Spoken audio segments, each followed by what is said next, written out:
Desejo é o que move o ser humano, né? É o que move. Então, eu tenho fé que as coisas vão melhorar. Você deseja profundamente que as coisas melhorem. Isso. Né? Essa relação desejo e fé. Eu desejo que as coisas melhorem. Então, eu tenho fé. Desejo que essa pandemia acabe. Eu tenho fé que ela vai acabar, né? Enfim. E aí, quando a gente fala dos desejos, igual você disse, César, aquele que a gente carrega nos nossos instintos, né? Nós temos vários tipos de desejo. Desejo que não é a fome, mas a gente pode traduzir isso como gula, vontade de comer alguma coisa, né?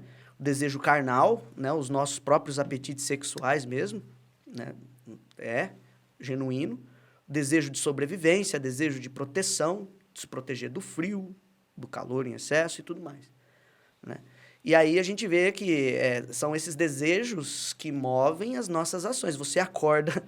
é sensacional falar isso, né? Porque o primeiro capítulo, né, Tiagão? O primeiro capítulo já fala assim, ó, desejo e aversão. São duas faces da mesma moeda. Exato. Desejo e aversão. Eu posso oferecer jiló pra você, menino. O que você vai fazer? Não vou comer, não. Ou seja, você deseja não comer. Então, Cara, eu vou a comer aversão porque é gostoso, também cara. Você fala do giló, eu já penso aquilo, um arroz, bem fresquinho, uma cebola. Eu já desejo. Você deseja comê-lo, ele deseja afastá-lo, né? É diferente. Então, o desejo e a aversão são duas faces da mesma moeda, né? Na interpretação do Clóvis. Mas também giló, né? Isso pegou mais pesado. Porque é mais fácil, né? Tipo assim... Mas na verdade, né, o que ele traz, né, é a simplificação, né, ou a simplicidade da vida dentro desse contexto e dizer que a gente deseja, assim como a gente delibera, o tempo todo. Desejo, né, pelo que eu entendi ali, quando ele fala no livro, também é escolha. Né? Por isso que ele faz essa relação entre desejo e aversão. Né? Eu posso querer, mas eu também posso não querer. E apesar de desejo, né, do querer, na verdade, apesar do querer e o não querer serem coisas antagônicas, elas fazem parte de um mesmo contexto de escolha. Exatamente. Né? É isso que ele traz no livro e ele coloca. E o mais interessante nisso tudo, né, quando ele fala das nossas escolhas e fala dessa condição de você ter fé e você acreditar, né, que algo de bom vai acontecer, ele fala muito da miséria de recursos, né, que a gente tem. Então, veja, a gente fala, eu quero ter uma casa melhor, mas quais são os recursos que eu tenho hoje para que isso se concretize? Né? Talvez não tenha todos os recursos. Então, eu tenho ali uma miséria de recursos. Vamos dizer, eu não tenho todos os recursos disponíveis para executar aquela situação. Porém, eu me apego à fé. Exatamente. E ele fala que aí essa miséria de recursos gera uma escassez do modo de viver.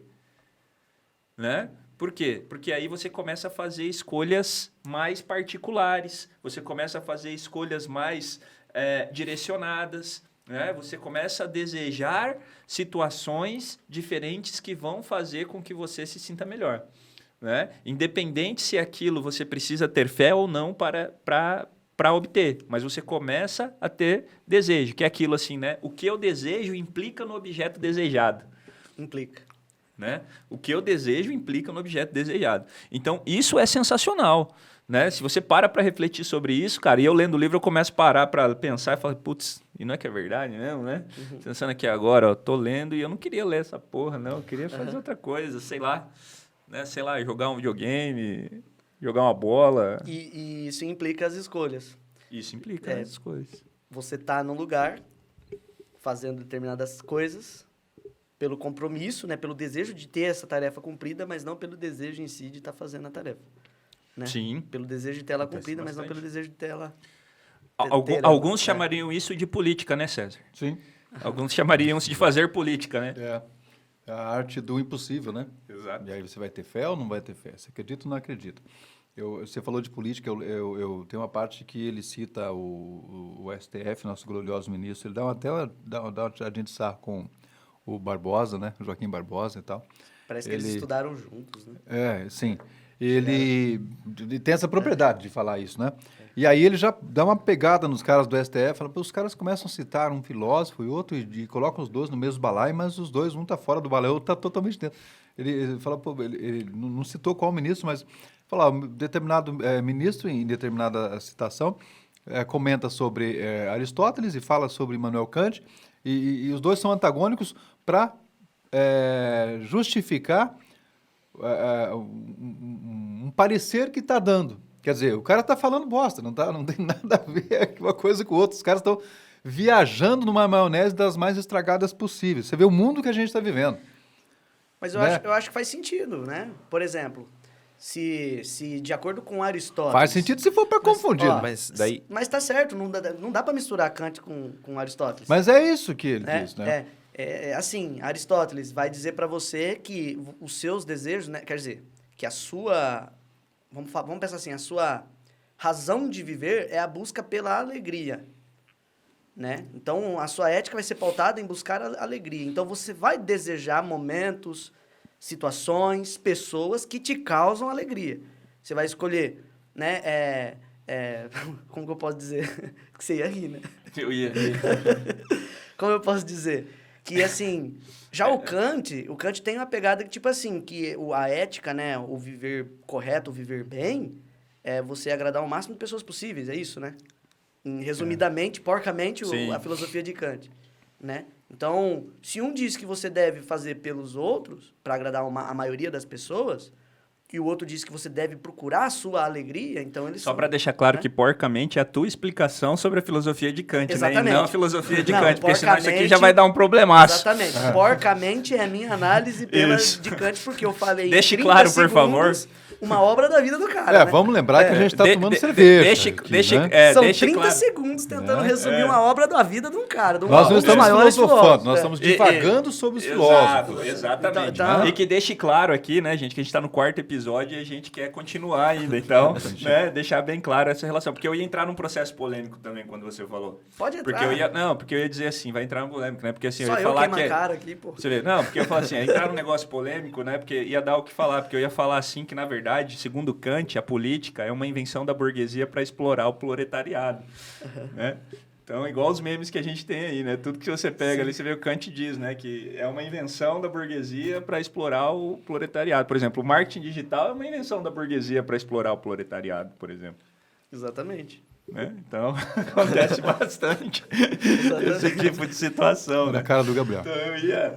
né, só zoar nesse sentido, mas que você sabe, né? Depois o Pedro faz o corte lá, coloca fora de contexto a frase, os caras espancam a gente, né?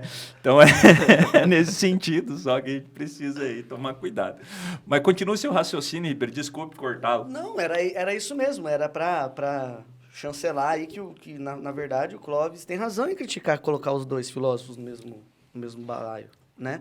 Justamente porque eles defendem a ética, né? De um jeito um pouco diferente. São contextos diferentes. Nós estamos falando de Aristóteles há 200 anos antes de Cristo, né? E Kant é agora, século 17, se não me falha a memória, 16, 17. 1700. É por aí, eu acho. 17. Por aí. Eu já tô bêbado, não gosto E aí, assim, são contextos diferentes, né? Então, é difícil falar sobre isso. Agora, em relação a desejos, né? Ainda vamos continuar falando sobre aquilo que nos move, aquilo que, né?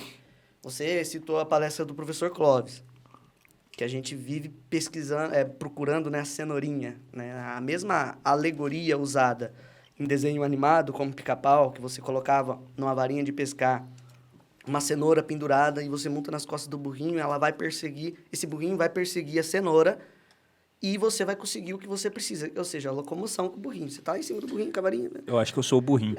Acho que na análise do Clóvis, todos nós somos burrinhos. Porque sempre tem uma cenoura, né, para a gente percorrer. E aí dá essa sensação, até agora eu vou pôr por minha conta a metáfora, né? Que dá uma sensação que a grama do vizinho está sempre mais verde. E você sempre fica procurando ter um gramado verde tão quanto do seu vizinho, né? E aí, assim, é isso que acaba impulsionando você tomar essas decisões. Você entra no emprego, você tá puto da vida com o emprego, tá quase chutando o balde, aí vem... Ele fala de um jeito muito realista, né, o assunto, né? Aí vem um chefe, apresenta um PowerPoint, tá aqui uma nova cenoura para você. Ui, perdão. Tá aqui uma nova cenoura para você, vá percorrer, e quando você percorrer, a gente discute de novo, né, a sua gratificação, sua promoção, seu reconhecimento. Aí a pessoa vai lá, bate a meta que tem que bater, aí surge uma nova meta. E parece que a nossa vida é uma vida regrada de metas, né? E é isso que move, basicamente, a humanidade. E aí, assim, me corrijam se eu estiver errado. Vou fazer a analogia da época que eu ia mais na academia, a gente tava no Kung Fu também. O que você nos movia? está criticando as metas ou você só está colocando ela dentro do contexto? Eu tô colocando a meta no contexto, Tá. porque o que eu tô querendo dizer é que é o combustível. Entendi. Você já viu uma pessoa sem meta, com motivação para acordar de dia? Por outro lado, Cedo. você está jogando as suas tá metas, entendendo? por exemplo, mas nessa... Eu tô criticando e enaltecendo claro. ao mesmo tempo. Não, mas a crítica ela é louvável, porque se você está falando que o cara está buscando atingir uma meta que foi imposta para ele, a meta não é dele. Ele Não, tá a meta não é dele. A meta não é dele. Qual é a meta dele? Manter-se empregado para passar como uma pessoa que passou incólume a vida toda mas até onde vai aqui? Não, eu quero só isso. A gente muda... Eu acho que a humanidade está perdida. Ele fala, ele cita isso aí, vamos pro caos. Porque, rapaz, eu vou te falar, o que tem de burro e que falta de cenoura tá perdida, a humanidade caminha pro caos. Exatamente. E é assustador. Eu não sei se eu comentei no episódio passado, ultimamente eu estou assistindo Supergirl. Meu Deus. Ela é bonita, é gostosa e tal, e ali ela...